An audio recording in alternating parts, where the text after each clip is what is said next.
Okay so rotation में हमने काफ़ी सारा डिस्कस कर लिया हुआ है। टेस्ट पेपर डिस्कस करने से पहले रेडियस ऑफ गायरेशन का क्वेश्चन मैं आपको दिखा देता हूँ कि रेडियस ऑफ गायरेशन क्या चीज़ होती है, वो मैं समझाता हूँ।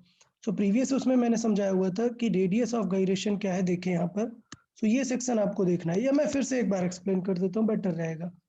मैं फिर से एक बार एक्सप्लेन करता हूँ रेडियस ऑफ गायरेशन क्या होता है। रेडियस ऑफ गायरेशन होता है, सपोज ये रॉड था, हमें पता है कि हमने इस पे फोर्स लगाया एक, लेट्स से हमने इस पे फोर्स लगाया, तो मुझे पता है कि instead of taking this whole rod, what I can do, I can choose a point where I'll keep the whole mass. So this question I can just solve by taking a point. So that means this whole rod, this whole mass can be kept at a single point, which is called the center of mass. So the same happens in the rotation. What? Suppose I'm calculating the moment of inertia of this rod about this axis. Okay, so it means its moment of inertia, I already know it is ml square by 12. Okay, now what will happen, we want to find a point from this axis, a point from this axis at which I can use the whole mass of the rod and I'll get the same moment of inertia. So that means now the question is going to be changed. Instead of the whole rod, I'll be using this single particle, this m, but the distance is now as a k. So the thing is, the moment of inertia still remain same. So I will be m into k square, like a particle, like a particle, because the whole rod is kept at a distance k, the whole mass. But this k will give you the same moment of inertia which was earlier. So earlier the moment of inertia was ml square by 12. So on compare, what we'll find, that the k will be L by root 12. So which is L by 2 root 3. Okay, so the radius of gyration is a distance at which the whole mass of the object will give the same moment of inertia for the whole object. Okay. Yes. So we can just compare and we can find the radius of gyration. Okay, चलिए start करते हैं from the question 1. The SI unit of moment of inertia. So as I know, the formula for moment of inertia is, for a particle it is mass into distance square. So this is kg and the distance is in meter. So it is kg into meter square. So this was a easy one, just the formula and its value. Now, which of the following has the largest moment of inertia? That means you need to recall all the values. So ring about its axis and perpendicular to plane. I already explained it several times that its axis means its own axis. That means this is a ring and it is its own axis. So about this, the answer is mr square. The disk about its axis. So for the disk about its own axis, so for disk, surface is cleared, and for its own axis it is mr square by 12. Solid sphere about its own axis, इसका भी हमें formula पता है solid sphere का, what it is 3/5 mr square. 2/5 mr square. And bar magnet about its center, so bar magnet is like a rod, so about its center will be ml square by 12. So which has the largest? This one. Okay.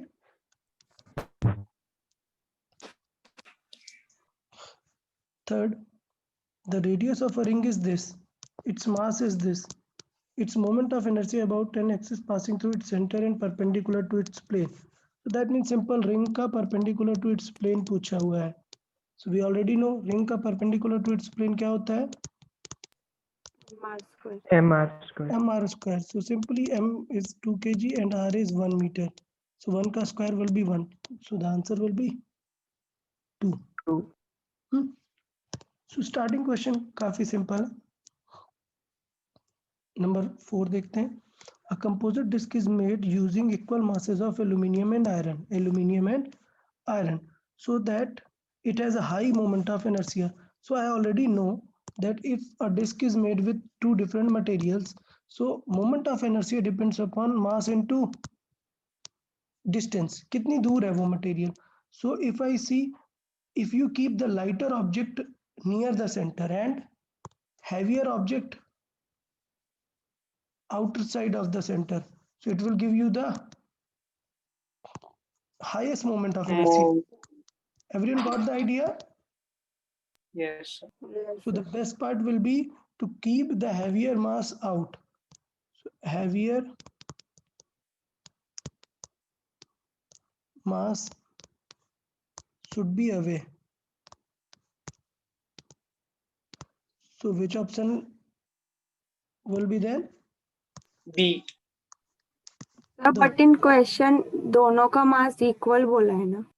हाँ, mass is equal, it's not a problem, but the mass which is kept at near end, this one, and the mass which is kept a bit far, they will have different criteria, na? So mass which is kept near and mass which is kept outer side, both will have a different value. But one more thing, let's see क्या है, a composite disc is to made using equal masses of aluminium and iron. Okay, equal masses. So what will happen to their this volume? Volume. Volume. Sir aluminium की density कम है तो फिर volume ज्यादा होगा. या सो मास और डेंसिटी होगा formula. सो इसका मतलब ये है कि एल्यूमिनियम का डेंसिटी कम है तो एल्यूमिनियम का वॉल्यूम क्या होगा, ज्यादा होगा. So volume of aluminium will be greater than volume of iron. Okay, so इसका मतलब आपके पास क्या है, एल्यूमिनियम का वॉल्यूम ज्यादा है ना, तो अगर आपने एल्यूमिनियम को बाहर लगा दिया तो जो आयरन है उसका वॉल्यूम कम है, आयरन कम है, इसका मतलब आयरन क्या होगा, छोटे से वॉल्यूम में आ जाएगा.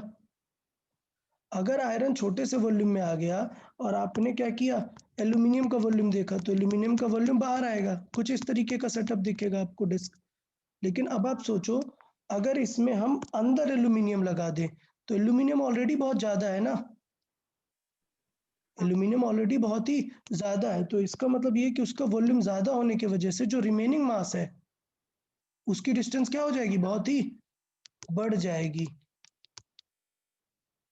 समझ आया? हाँ सर. अगर वॉल्यूम, अगर हमने कम वॉल्यूम वाला अंदर रख दिया तो ये जो रेडियस होगी ये लेस होगी, लेट्स से ये R1, और अगर हमने ज्यादा वॉल्यूम वाले को अंदर रख दिया तो इसका मतलब R2 क्या हो जाएगा, ज्यादा हो जाएगा. इसलिए डिस्क का जो है ज्यादा आएगा mass. Okay, yes sir. Next, the body of 20 kg is rotating about axis, moment of inertia is this, then the radius of gyration. So we already know that we can write for any object, it doesn't matter which object it is. For radius of gyration you can directly write m into k square. So I is 5, m is 20, then k square will be 5 by 20, 1 by 4, that means k will be 1 by 2 meter. Okay.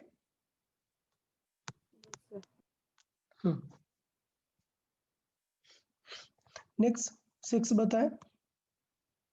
A body of mass 10 kg is rotating about its given axis. If the radius of gyration is this, then the moment of inertia. तो previous question का just क्या है, opposite वाला है. हाँ, I का क्या हुआ, m k square. तो m अभी कितना given है, 10, and k is 2. So 2 square will be 4. Answer will be 40. Mass is kg into radius of gyration in meter square. Kg into meter square. कोई डाउट किसी को इसमें रेडियस ऑफ गायरेशन वाले फॉर्मूले में? No sir. गुड. चले next part देखें. 4 thin metal rods. So question is, it is not a plate. It is not a plate. This graph is made of these wires. Okay, that means thin rods. Each of mass m and l, PQRS, moment of inertia of a structure on the plane. So that means this axis of rotation is in this plane. So that means we have 4 rods, 1, 2, 3, 4. So think about it. What will be the moment of inertia about 1, I1? I1, we already know the formula. It is passing through center. Center. So the answer will be Square by 12. ml square ml by square 12. by I2 will be the same Yes. because the rod is very similar, ml square by 12. And for I3, how to find I3? Remember, now I3 is here, but we want to solve it about this axis. So that means it has to be shifted now. Parallel axis. So before shifting, we need some axis. So let's say that axis is this. Then only we can shift now. Yes. yes. Okay. So what will be its moment of inertia about this red axis? 0. 0. Everyone okay now? Because about this axis, it is 12. About this axis, it is 3. But if you ask some axis passing through it, so then it will have 0. Because no mass is Yes. extended. Okay. So Yes. what will be then? Yes. On the 0 will be shifting, and how much the shifting length is required? ml I square. L by 2. Okay. The same will happen with I. I4. So ml by 2 ka square. So that means that I total will be 2 times of ml square by 12. That means ml square by 6. 6 plus 2 times of ml square by 4. That means ml square by 2. 2. So 3 we can multiply, then it will be 4 by 6. That 4 ml. means it is 2 by 3 ml square. Okay. So I guess सबको समझ आ गया ये? Yeah. Okay. Now what you must do, solve one more question. Find about this axis. Okay. Find about this axis in the plane about axis passing through SR. Find and just text me the number 1 by 2, 3 by 2 ml square. That number you need to text. Okay. Fast. Do it fast.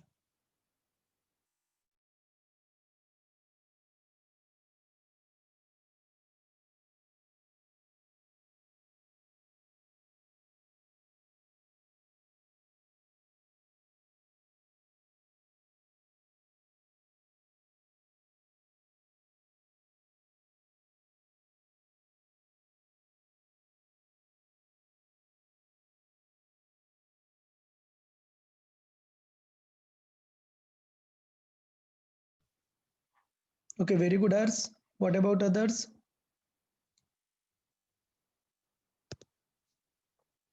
It's easy. It's quite easy actually. Okay, Tanmay. Okay, Prathamesh. Good. Tanmay, I guess it's not correct. See, okay, Tanmay, explain करना start करें. What will happen with the rod 2? it will be center. मतलब For the rod 2, और 2 मतलब वो कैसे रहेगा? this one numbering is there, na? 1, 2, 3, 4. So for second number, It will be ml square by 3. how much ml square by? No, ml square by 12. Ml square by 12. Why do you think so? Because it is passing through its axis. Not passing through axis. Are you finding about this red one, na? Which I just gave? What I explained just now, suppose the rod is there. So some axis passing through center about which it can rotate, this axis. About this, the answer is ml square by 12. If I take the same on the edge, it will be ml square by 3. But if I see about this axis, will it even rotate or not? कोई भी feel नहीं आएगा इसके about. Okay, about this axis, the rod will rotate half. Okay, about this also, the rod will rotate full with full its length. What will happen about this axis, vertical one? Will not rotate. It will not rotate. There is nothing to give any rotation, okay? This Yes, one is sir. negligible. So what will be its I? 0. 0. If there is some particle and the axis is passing through that particle, I will be 0. And if some object is kept like this, then also it will has 0. Okay? So I2 is 0. Then I3 and I4, these are at the edge. So इनका answer क्या आएगा? ml square by 3. ml square by 3, and we'll multiply with 2 because 2 rods are there. And what about the shifting of this one? 0 plus ml square. Exactly, we'll find a parallel. So the parallel will also pass from here. So that means about the parallel it will be 0. Now the shifting length is L. So that means m into L square. So the shifting will be result as m into L square only. यार clear है सबको? Yes, sir.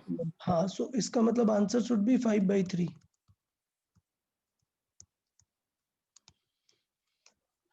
ठीक है, चले I guess आपको थोड़ा सा idea आ गया है कि किस तरीके से हमें फोकस करना है इन पे.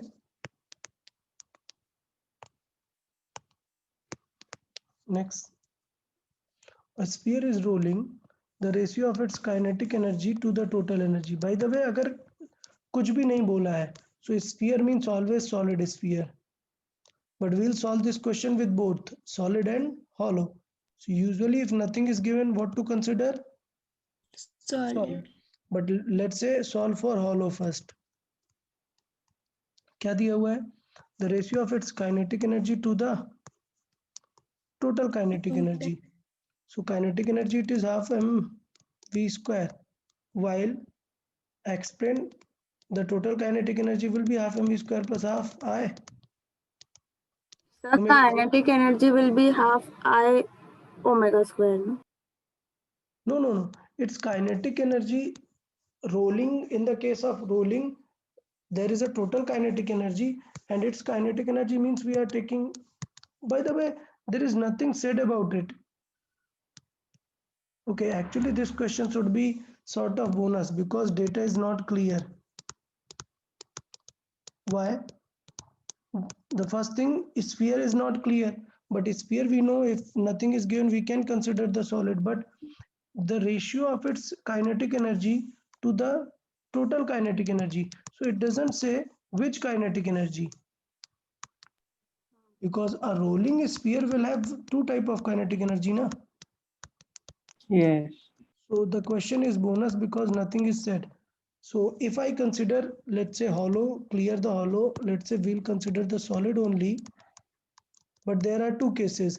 If I consider kinetic by total, linear by total, answer will be different. And even I can use half I omega square by half mv square plus I omega square. This also, there can be two different answers, okay? Yes, sir. हाँ, Yes. तो चले solve कर लेते हैं. Half M square common लेके cancel आ जाता है, तो 1 + 1 और यहाँ पर आई की वैल्यू आ जाती है. तो आई की वैल्यू कितनी है सॉलिड के लिए? 2/5. सो ऐड करेंगे आएगा 7/5. 5 ऊपर जाएगा, 5/7 आ जाएगा. यहाँ पर क्या होगा? यहाँ पर आएगा वापस से आई मतलब 2/5 डिवाइड बाई 1 + 2/5. सो क्या आएगा? 2/5/7/5. सो आंसर आएगा 2/7. देखो कौन सा ऑप्शन मिल रहा है? 2/7. 2/7. ठीक है, तो इसका मतलब ये है कि इसमें कौन सी एनर्जी को पूछ रहा है? उसकी रोटेशनल के बारे में पूछ रहा है. So how many of you made this question correct in during the exam? How many of you marked it correct? I got it correct. Okay, good. So this question should not be bonus as the option for linear energy is not matching. There is no option related to linear energy. That's why this should not be bonus. Okay.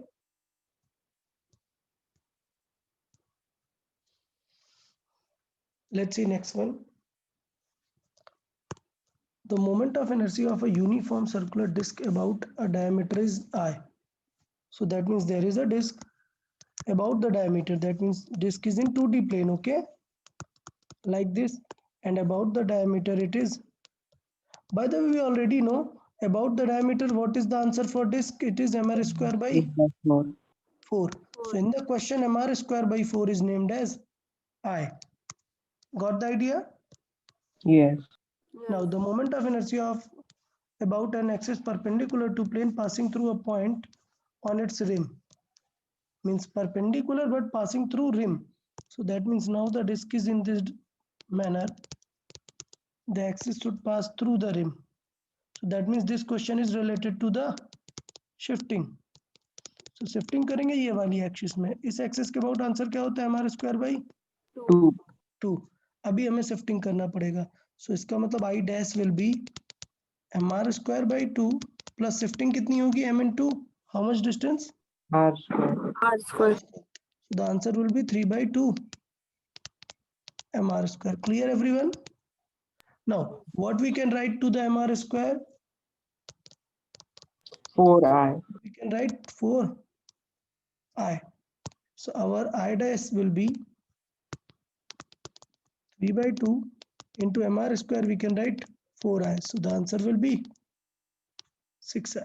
So this question is a bit tricky sort of thing, you can say, because the value of mr square wasn't given. The question was given in terms of I. How many of marked it correct in the Sir, exam? I. Yeah, okay, good. So some of you might have some silly mistakes on this, but be careful, okay? अभी समझ आया ना यार सबको? Yes, sir.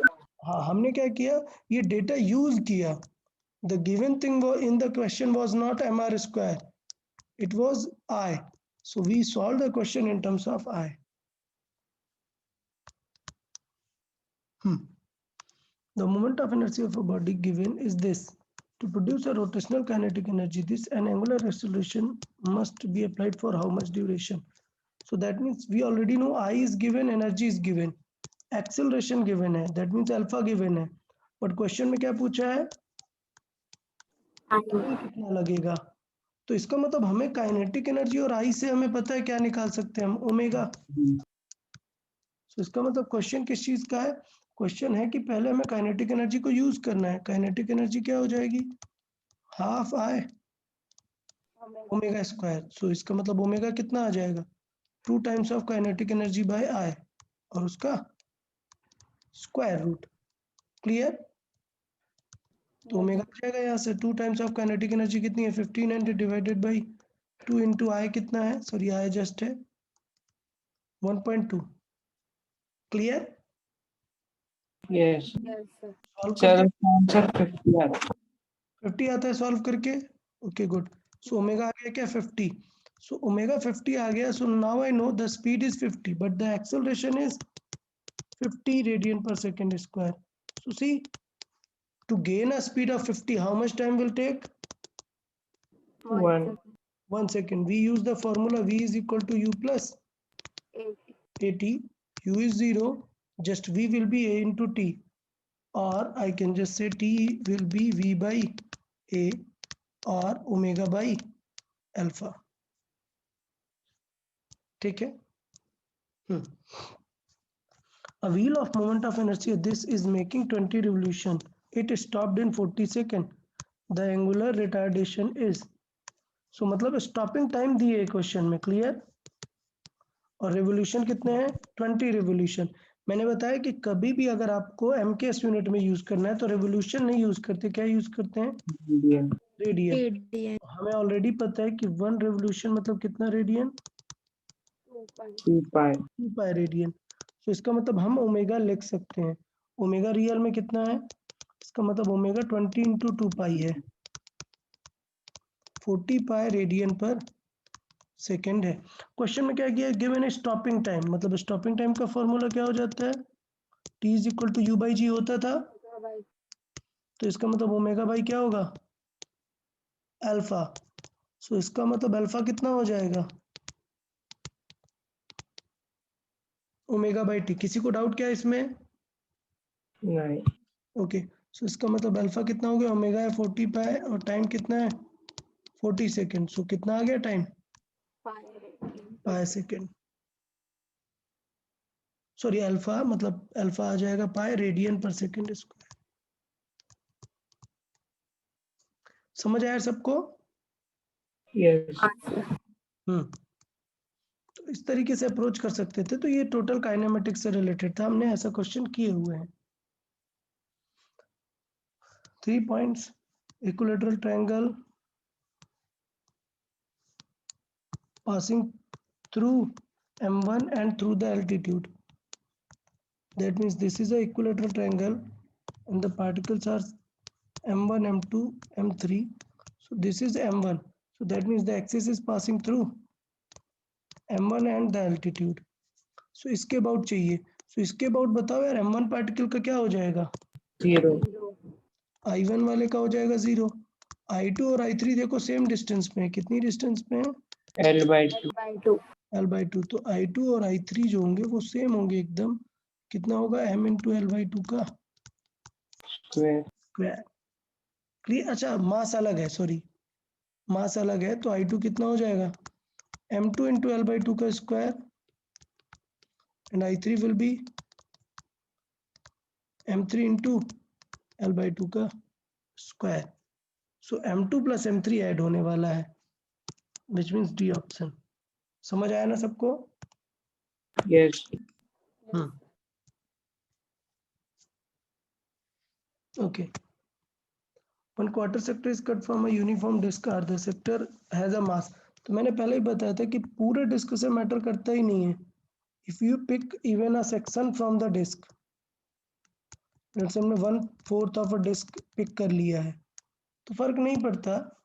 Answer क्या रहेगा, मान लेते हैं इसका मास कुछ स्मॉल m होता तो आय का आंसर क्या आता, mr²/2 ही आता, बस ये m क्या हो जाता, small m।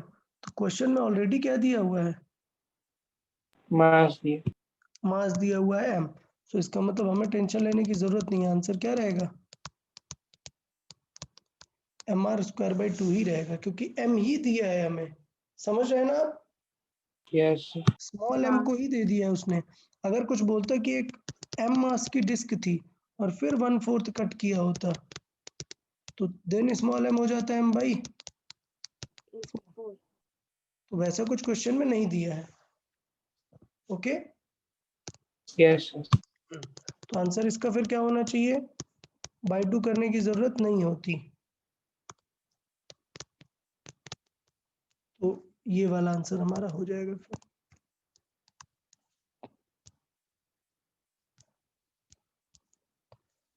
Consider a sphere 10 kg radius this, what is the radius of gyration of a sphere about its tangent? So हमें ऑलरेडी पता है कि स्फीयर है और अगर टेंजेंट के अबाउट चाहिए मतलब क्या करना पड़ेगा, शिफ्ट लगाना पड़ेगा। तो आई अबाउट टेंजेंट क्या हो जाएगा, I centre plus M into distance कितनी है, r²।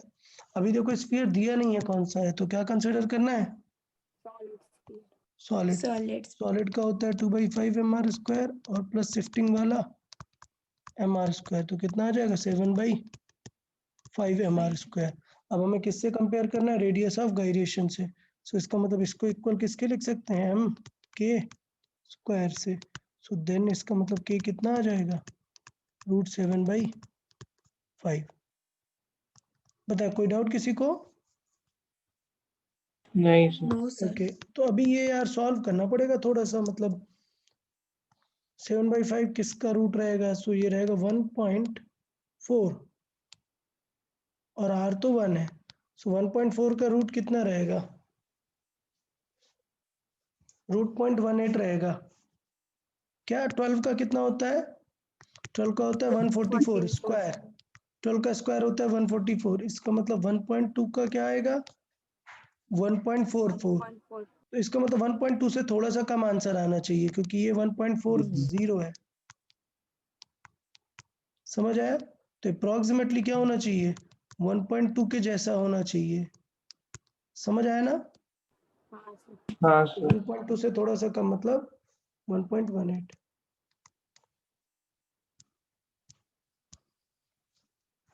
नेक्स्ट रीड करते हैं। Hollow sphere mass 1 kg, radius this is rotating about axis through its center with an angular velocity this, मतलब ओमेगा दिए। काइनेटिक एनर्जी पूछा है, मतलब डायरेक्ट फॉर्मूला लगाना है। क्या होता है काइनेटिक एनर्जी का formula? Half I omega square. So kinetic energy half. Hollow spherical shell है, मतलब आई कितना होगा? समझ आया ना? हॉलो है तो क्या रहेगा? 2/3 हाँ इंटू ओमेगा स्क्वायर। बस सारी चीजें सॉल्व कर लो।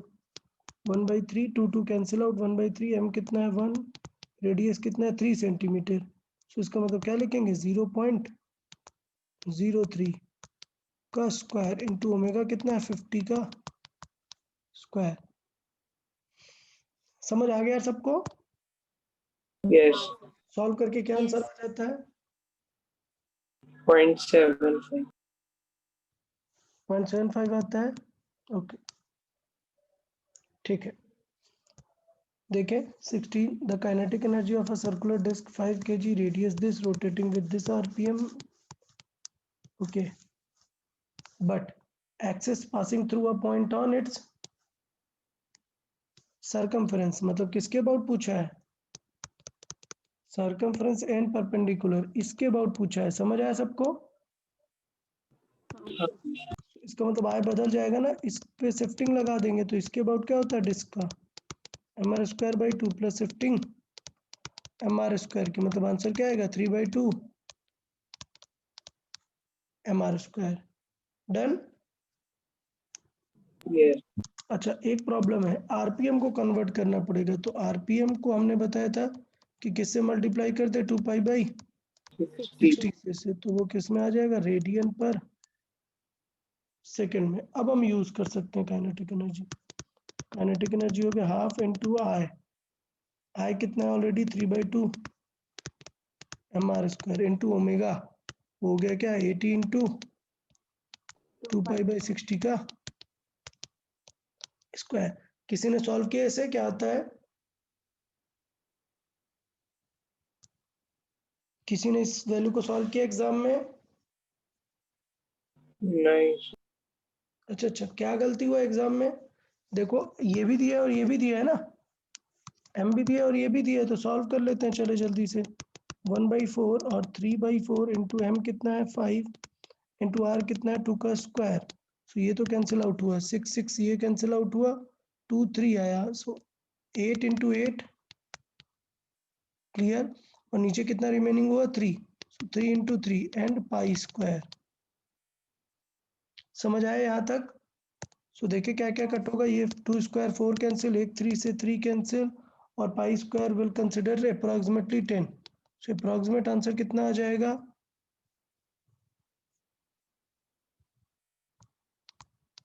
320/3 into pi square, sorry 3200 into pi square. तो कितना आया? ये वैल्यू नियरली कितनी आ जाएगी? 3106 के अबाउट। और पाई स्क्वायर का मल्टीप्लाई करेंगे तो नियर अबाउट कितना आ जाएगा? 10 को कंसिडर कर सकते हैं, तो आंसर 1066 के अराउंड आएगा। देखें इसके पास में आंसर क्लोजेस्ट कौन सा है? 0.52। 105 वाला। समझ आया सबको? यस।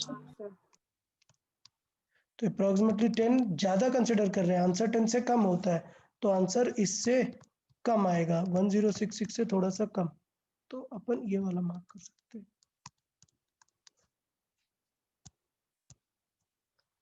17 देखें। A light meter rod has 2 points, masses 2 at each end. The system is about to rotate center with this rpm. The rotational kinetic energy. So हमें ऑलरेडी पता है कि ये क्या है? मीटर स्केल है ना, मतलब इसकी लेंथ कितनी होगी? 1 सर मीटर। या सर ये लाइट मीटर रॉड क्या होता है? लाइट मीटर रॉड, लाइट का मतलब ये है कि weightless.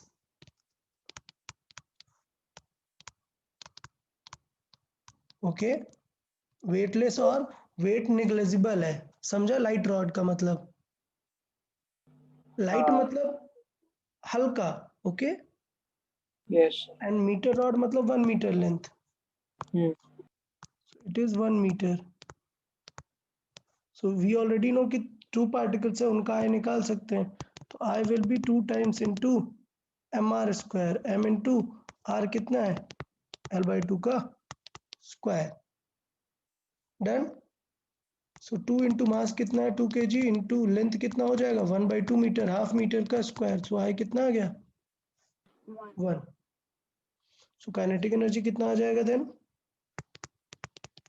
Half into I into omega square, so omega itself is 1/2, okay, so total answer will be 1/8। Sir question में एंगुलर स्पीड का यूनिट गलत दिया है। या वो ठीक है, ये मिस्टेक हुआ है, यहाँ पर स्क्वायर नहीं रहना चाहिए, ओके। Yes sir. हाँ, बट रेडियन में गिवन है तो हम डायरेक्टली यूज कर सकते हैं, सर या सर इसमें I m1 m2 by m1 plus m2 into r square से वो निकाल। आई m1 m2 by m1 plus m2 r square, ये भी सही है, बिल्कुल सही है, वेरी गुड। सो अब बिकॉज दो पार्टिकल है और अपने सेंटर ऑफ मास के अबाउट मूव हो रहे हैं, सो आप m1 m2 by m1 plus m2 into R square इससे भी कर सकते हैं, तो आंसर आएगा 1/2, हाँ ओके। सर 1/4 ना। नहीं 1 आएगा, जस्ट 1 आएगा, because m1 2 into 2 upon 2 plus 2 वो हुआ 4, तो कैंसिल होके 1 आ गया ना, बिकॉज सर आर लेकिन इज, रेडियस तो हाफ है ना। नहीं रेडियस नहीं यूज करते, ये आर होती है फिर total distance, oh okay. m1 m2 by m1 plus m2 into R square में फिर आर टोटल डिस्टेंस होती है। हाँ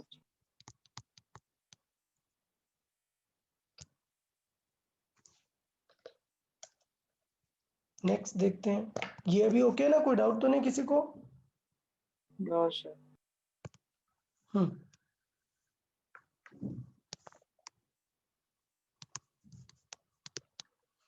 ओके। टोटल काइनेटिक एनर्जी बताया था कि अगर रोलिंग है तो टोटल काइनेटिक एनर्जी दोनों होगी half mv square plus half I omega square. मैंने बताया भी था इसे सिंपली सॉल्व कर सकते हैं, कैसे, हाफ mv स्क्वायर से बस हमें क्या रखना है 1 प्लस, यहाँ पे हमें आई वाले का फैक्टर रखना है, तो आई वाले का फैक्टर कितना होगा, क्या है ये डिस्क, तो इसका आई कितना आएगा 1/2। ये समझ आया? काइनेटिक एनर्जी में 1 मिनट देख लेते हैं हम। हाँ सर वो r स्क्वायर कैंसिल हो जाएगा। कैंसिल हो जाता है, ये यहाँ पर ये वैल्यू समझाई थी मैंने कि दोनों को ऐड कर लेते हैं, तो फिर कैसे कर सकते हैं, v को ओमेगा से हटा देते हैं, तो यहाँ पे ये आई वाला टर्म ही बच जाता है, ठीक है, और आर स्क्वायर कैंसिल आउट हो जाता है। तो बेसिकली चाहिए तो आप इस तरीके से देख सकते हो कि अगर मैं कॉमन लूंगा तो अंदर बचता है 1 plus I by M R square, तो आई को in terms of M R square ही लिखोगे ना, सो काइनेटिक एनर्जी आ जाएगा half into M into V square into 1 plus disc I क्या होता है 1/2 एम आर स्क्वायर कैंसिल, तो आंसर आ जाएगा 3/2 into M into V square. Clear? Yes sir. Answer आ जाएगा 3/4, एम कितना है 0.4 इंटू आर कितना है 2 का स्क्वायर, से 4 कैंसिल, आंसर आ जाएगा 1.2। क्लियर?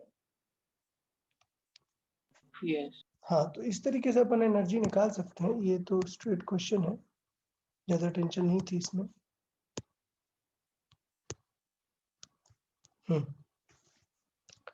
नेक्स्ट देखें, a torque of this acting on a body,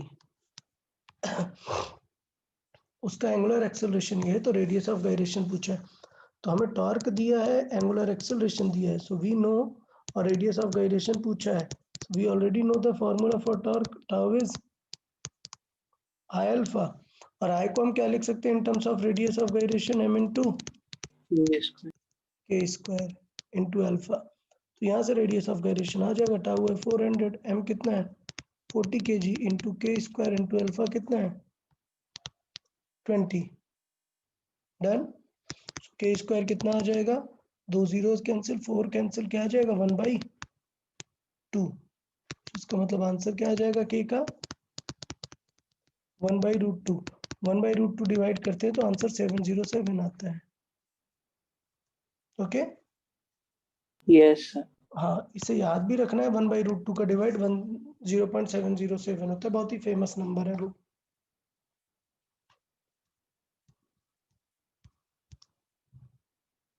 sir hmm sir वो 19th के लिए ऑप्शन ए मार्क किया आंसर। हाँ सर 9। ओके गलत है। 19th को फिर क्या करना रहेगा, यही सही रहेगा, सी ऑप्शन सही रहेगा। 1/√2 आ रहा है ना, समझा ना सबको अभी? हाँ सर। कितने लोगों ने मार्क किया था सी? मैंने। ओके ओके, तन्मय आपने भी? Okay, so just wait a minute, okay, I will change it. Yes sir. और 10th ना,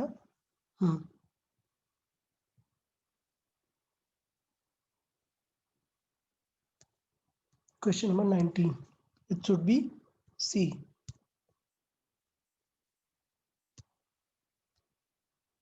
Okay, so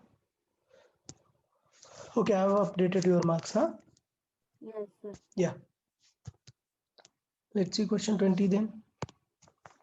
The torque necessary to produce angular acceleration, this flywheel mass, this radius of gyration is this.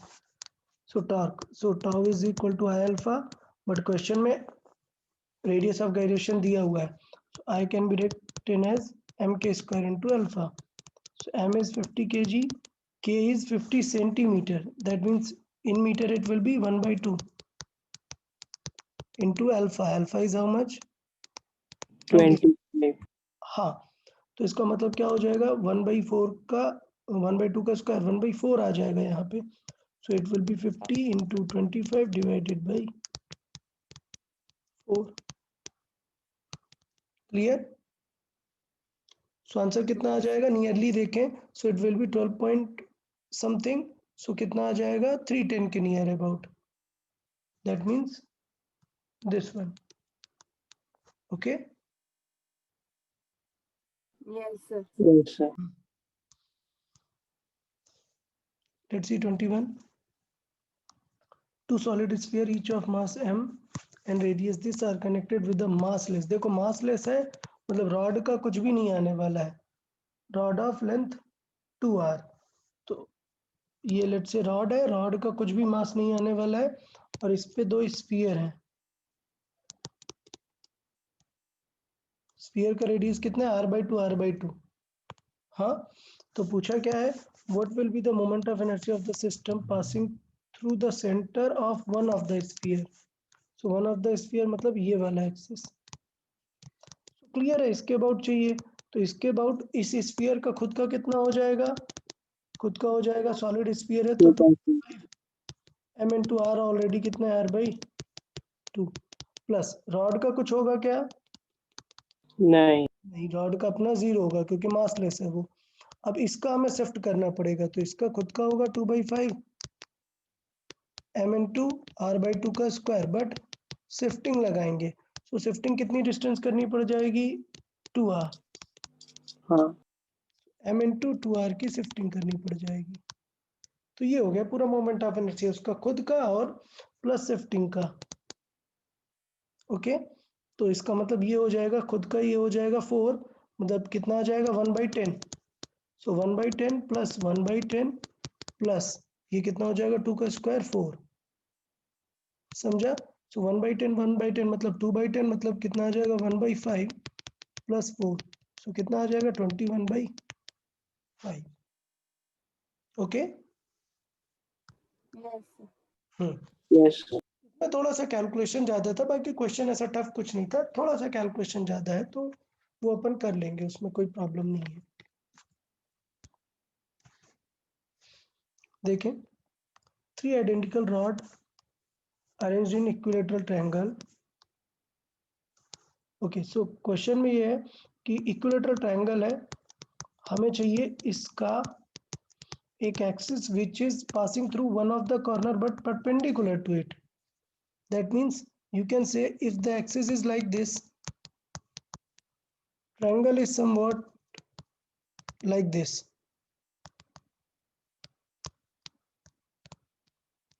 Got the idea? Triangle is in 3D plane, okay? Like this. This is triangle, complete equilateral triangle, but it is perpendicular to the plane axis. Clear है सबको?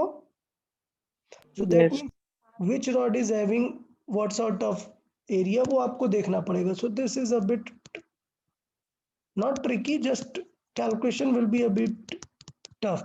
Like for rod number 1 and 2, the axis is just cornered. Okay, Square by 2 ml square by 3. हाँ, so I1 plus I2 की तो tension नहीं है, just कर सकते हैं 2 into ml square by 3. But I3 के लिए सोचना पड़ेगा. For Root I3 you will require the shifting, इस पे shifting, but the distance will be this perpendicular distance ना. Clear? Yes. So I3 is ml square by 12 plus for shifting it will be m into d square, where d is how much? Where Root d 3 12. root 3 by 2 into L. Clear है? Perpendicular of a equilateral triangle is how much? Root 3 by 2. सबको पता है ना ये? हाँ sir. हाँ, so directly we can use it then. It is ml square by 12 plus root 3 by 2 का square, so it will be 3 into ml square by 4. Done? Now we'll multiply more 3, so it will be 10 by 12. So it will be 5 by 6. Here it will be 2 by 3. So if we multiply with 2 and 2, so this will become how much? 4 by 6. So the answer will be then, add this with this one. Clear? So it will be then, 2 ml. yeah, it will be 9 by 6. So at the end remaining will be 3 by 2. Clear everyone? Yes sir. So the answer will be then 3 by 2. तो ये tough नहीं था, बस ये थोड़ा सा D missing था कि इक्विलेटरल ट्रायंगल में अगर डी नहीं पता आपको तो बता नहीं सकते कि शिफ्टिंग कितनी होगी. Okay, if the radius of a sphere is doubled by keeping its mass constant, compare the moment of inertia about any diameter. तो स्फीयर में देखो कोई फर्क नहीं पड़ता, diameter is like same, axis ही है.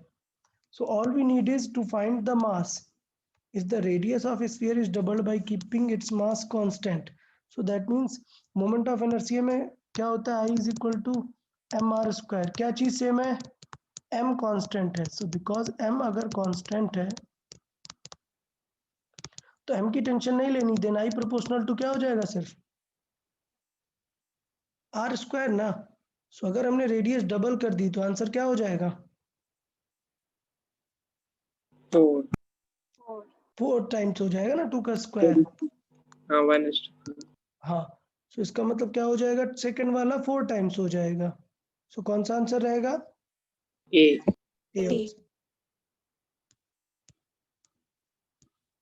ओके, देखिए ये क्वेश्चन काफी अच्छा है. Question number 24. 4 स्फीयर्स हैं, तो मैं नंबरिंग कर देता हूँ. ये हुआ number 1 and number 2. Number 1 and 2 का कैसा होगा? सेम होगा. हाँ.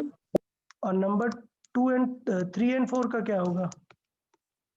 सेम होगा. सबको समझ आ रहा है ना?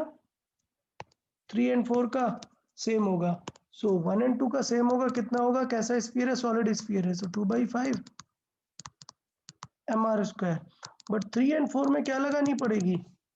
इसके अबाउट होता है ना 3/4. शिफ्टिंग लगानी पड़ेगी कितनी डिस्टेंस की?